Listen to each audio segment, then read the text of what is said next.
Hello, everyone, and welcome to the 10-minute Bible lesson. We appreciate you joining us today. We're doing our lessons about Jacob, and you may ask why we're doing that. Because we've done an awful lot on him, but here's the reason: he's such an interesting character. I mean, the things that happen in his life, it reminds me of ourselves. And I think it's a good way to learn. If we can learn from him by his example and his character, then I think it'll help us. So we're doing a lot of them. Now, the last time we talked about Jacob, he had left where his father-in-law was and where he had lived, and he had been there for 21 years, and he had left, and he was heading back to Canaan. And on his way back, you think that things were working out really well, but no. He hears that his brother's coming after him. Now, he's afraid of his brother because the last thing he remembers is that his brother promised to kill him, and his brother is coming with 400 men. And so, he's just greatly afraid, and he's distressed, and he's afraid that his brother is going to attack him. Well, let's just go ahead and read and see what it says in Genesis chapter 32, and we're going to be looking at verses 9 and 10, and then we'll be looking at verses 11 and 12. So what was Jacob going to do about all of this? Well, here it tells us what he's going to do. Then Jacob said, "O God of my father Abraham and God of my father Isaac, the Lord who said to me, 'Return to your country and to your family, and I will deal well with you.' I am not worthy of the least of all the mercies and of all the truth which you have shown your servant. For I have crossed over this Jordan with my staff, and now I have become two companies." So what did Jacob do? He prayed. That's what he did. And I think that's the first thing that we can learn, or one of the first things that we can learn for ourselves, that when difficulties arise and troubles and hardship, the first thing we need to do is pray. And that's what Jacob did. And notice that Jacob identifies God as God of his father Abraham and God of his father Isaac. And later on in the history of the children of Israel, the God of Israel will be called the God of Abraham, Isaac, and Jacob.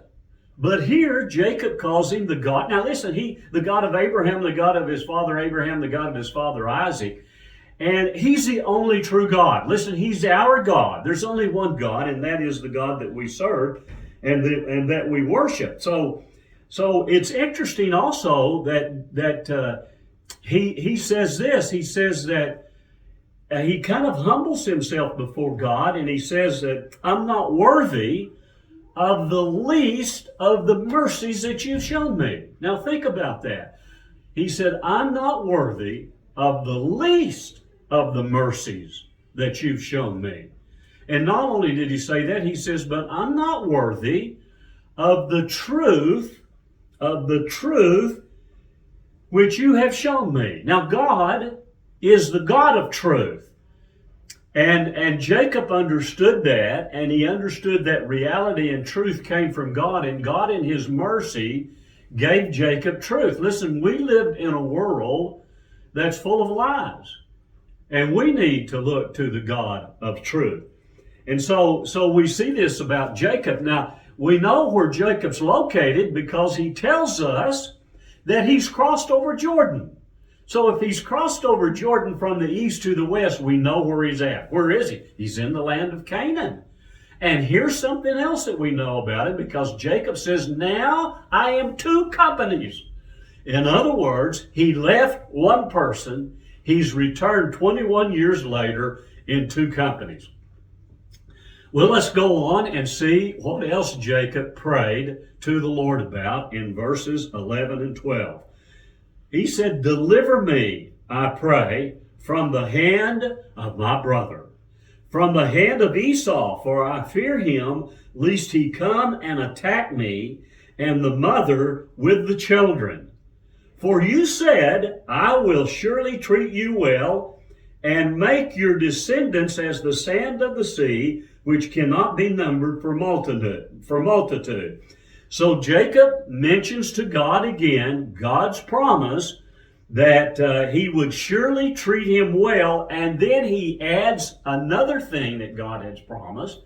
He adds this. He said, God, you're the one who said that my descendants will be as the sand which is up on the sea, which it cannot be multitude. Now, why would he say that?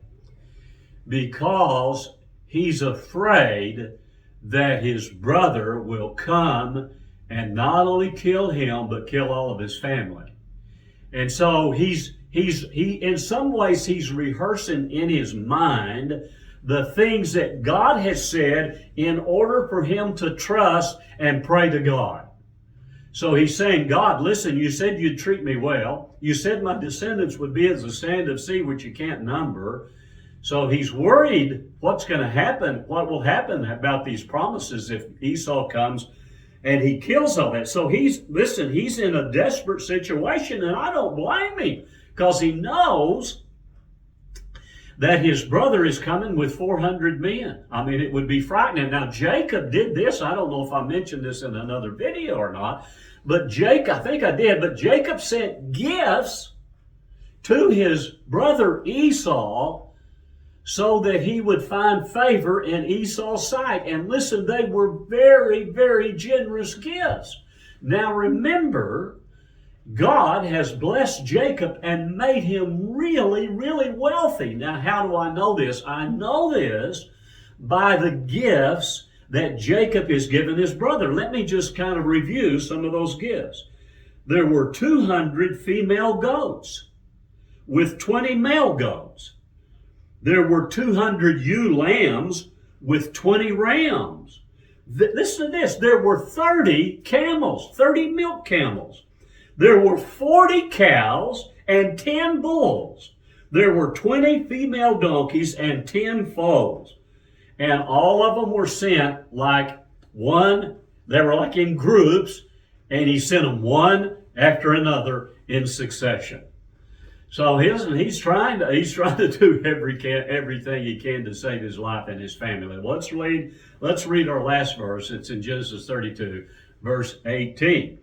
And then he goes on, he says, then you shall say, that Jacob is telling his servants, this is what you should say. Then you shall say, they are your servant Jacob's.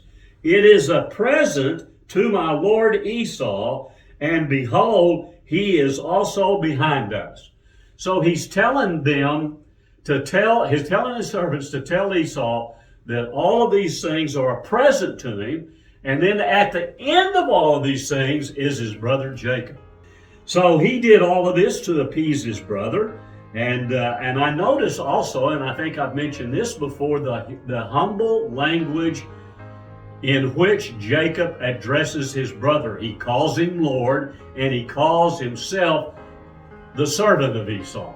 And he did all this. Listen, he prayed to God. He was dependent upon God, but yet he was afraid and distressed, and he did everything in his power. He was kind of like us.